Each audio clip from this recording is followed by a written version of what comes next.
Welcome into NFL Daily. Tom Downey here to break down NFL.com's Daniel Jeremiah's latest 2021 NFL mock draft, the entire first round, which does feature some interesting surprises in there.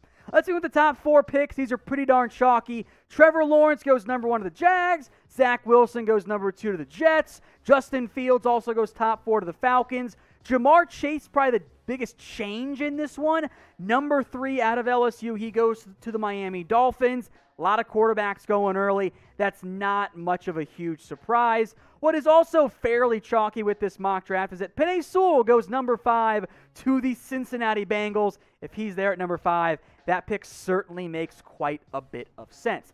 Now, Daniel Jeremiah's mock draft does differ from my own in several key areas, but the top 5 was actually almost identical. If you want to take a different look at how the NFL draft could go down, go check out my mock draft. It's available on the channel, youtube.com/chatsportstv. Make sure you guys are subscribed. That way you don't miss out when the next one comes out in the not-too-distant future. All right, this is where DJ's mock starts to get a little bit different. Kyle Pitts, the tight end, goes number 6 to the Eagles. Zach Ertz probably going to be gone. The Eagles have liked to use 2 tight ends. So has new head coach Nick Sirianni. Pitts comes in, pairs with Dallas Goedert to form one of the potentially best tight end duos in the NFL. Micah Parsons then goes off the board here at number 7 overall to the Detroit Lions. Now, this is not receiver picks here at 6 and 7. Keep that in mind. This is a very different mock draft, and I'll get insight into what could the draft look like if the receivers don't go early. I know you Lions fans out there, I know you're probably not going to love Micah Parsons being the pick, but don't blame me, blame DJ. Trey Lance goes number 8 overall to the Panthers. I like that fit a lot. Yes, there is some risk involved there, but I think the upside makes it worthwhile. Frankly, you've got some risk involved with these 3 picks, right? Kyle Pitts, a tight end top 10, not a great track mark there. Same with off-ball linebackers going top 10, and then an FCS quarterback. There's a lot of risk there. The reality is busts happen in the NFL draft. So what I want you guys to do is take the opportunity to be a hater in the comments section. Who do you think will end up being the biggest bust from the 2021 NFL draft? Is it going to end up being Trey Lance, Micah Parsons, somebody else? This is the pinned comment on today's video. So to get the ad break here on YouTube, scroll on down and get your votes in. All right, 9 through 12 here. Caleb Farley and Patrick Surtain go to the Denver Broncos and Dallas Cowboys, respectively. Fills a big-time need. Makes sense. Gregory Rousseau off the board, number 11. The first edge is intriguing. The upside is certainly there. The translatable skills from the production, not quite the same. He does strike me as a Dave Gettleman guy, though. I know that the NFL is high on Rousseau, so I won't be stunned if he ends up going earlier than, say, media scouts feel about Rousseau right now. Rashawn Slater at 12 is interesting. Potential Trent Williams replacement? Maybe. Not the route I would prefer to go, but maybe I would have gone corner, but I do think Slater ends up going in the top 15.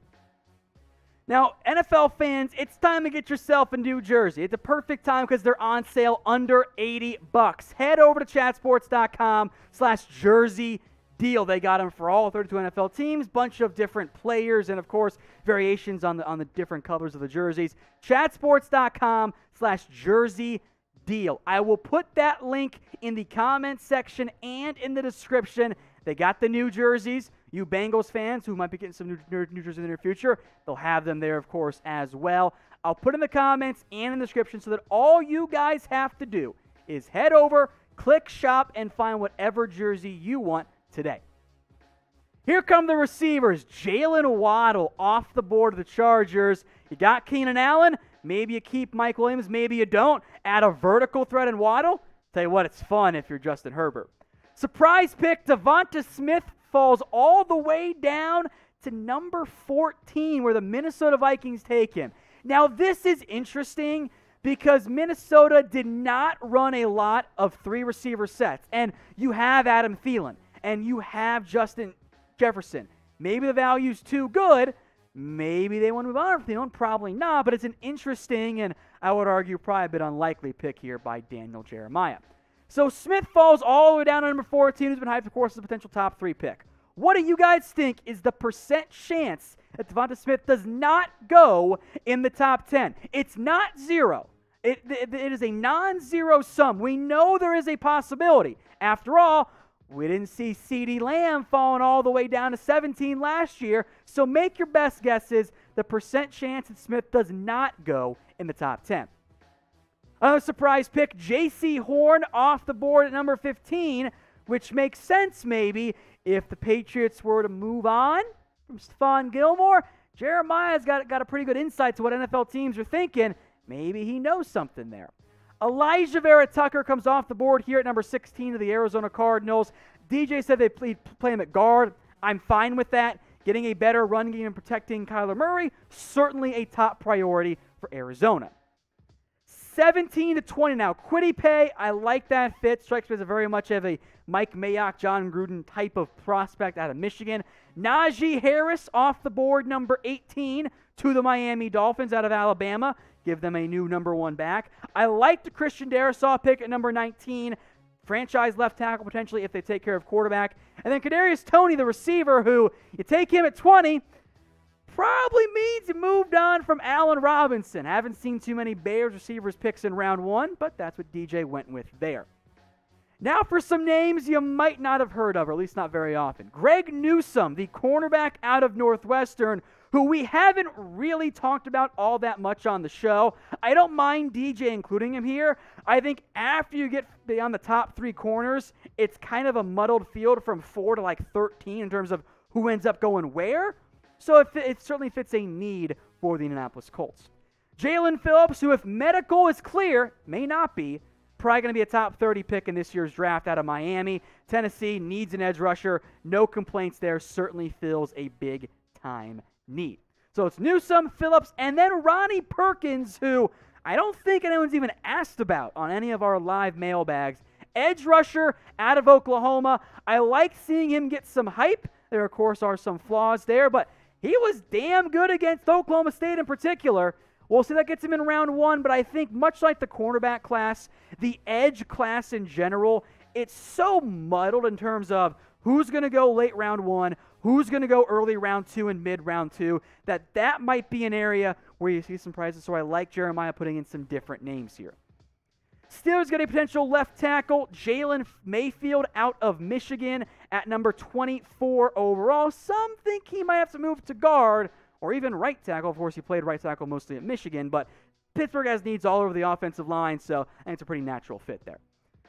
Who is your favorite NFL draft prospect this year? Go on down to the comments. Let me know what you guys think. Does not have to be the best. Favorite does not mean best. Favorite just means the guy you like more for whatever reason. Maybe it's from your favorite school in terms of college. My favorite prospect is actually the next guy up on our list. That is Jeremiah Owusu-Koramoah, the linebacker from Notre Dame. Hey, not great against the run, but you know what? It's 2020 run. Run defense that doesn't matter as much if you can cover at linebacker, and Koramoah can. Joe Tryon is not someone I like that much. I have athletic concerns, but I've seen both Jeremiah and Mel Kiper / Todd McShay put him in round 1. You guys know what that means? It means the NFL likes him. So watch out for Tryon being a top 50 guy in this year's class. Javon Merrick, safety TCU. There's your Earl Thomas replacement, kind of, sort of. And there's Mac Jones all the way down at number 28. The Saints find their Drew Brees replacements because guess what? Not Taysom Hill. All right, rounding out round 1, Tevin Jenkins goes to the Green Bay Packers, which I find pretty interesting. They got some injury concerns there. David Bakhtiari blew out his ACL, but kind of fit more of a value pick, I guess, there from Jeremiah. Azeez Ojulari, who I'm a big fan of, to Buffalo. Landon Dickerson to the Chiefs, potential center to replace Austin Ryder. Coming off an injury, medical concerns everywhere, but is I'd argue, the top interior offensive lineman in this year's class. And then Nick Bolton, most likely a Levante David replacement for the Bucs. So I want you guys to grade this mock draft. Remember, it's Daniel's, not mine, so I take no responsibility for it. A, B, C, D, or F. Let me know what you guys are thinking there in the comments section. And while you get your votes in and before we go, I did want to take a look, by the way, at some prospects that were left out, some notable ones from DJ's latest mock draft. It was Christian Barmore. Tell you what, he ain't getting past 33 because the Jags are going to snatch him up. I was actually very surprised that Barmore was off the board, or excuse me, was still on the board. Joseph Asai, an edge rusher. Zaven Collins, kind of a linebacker edge hybrid. I like Rashad Bateman. Maybe the NFL's not as high on him. He's off the board there. And then Samuel Cosmi is kind of the odd man out on the offensive line, along with Alex Leatherwood. So reminder, folks, we will do more mock drafts for you guys here at Chat Sports from myself and breaking down and reacting to some other major media ones as well. Hit that big red button and subscribe. It's youtube.com/chatsportstv.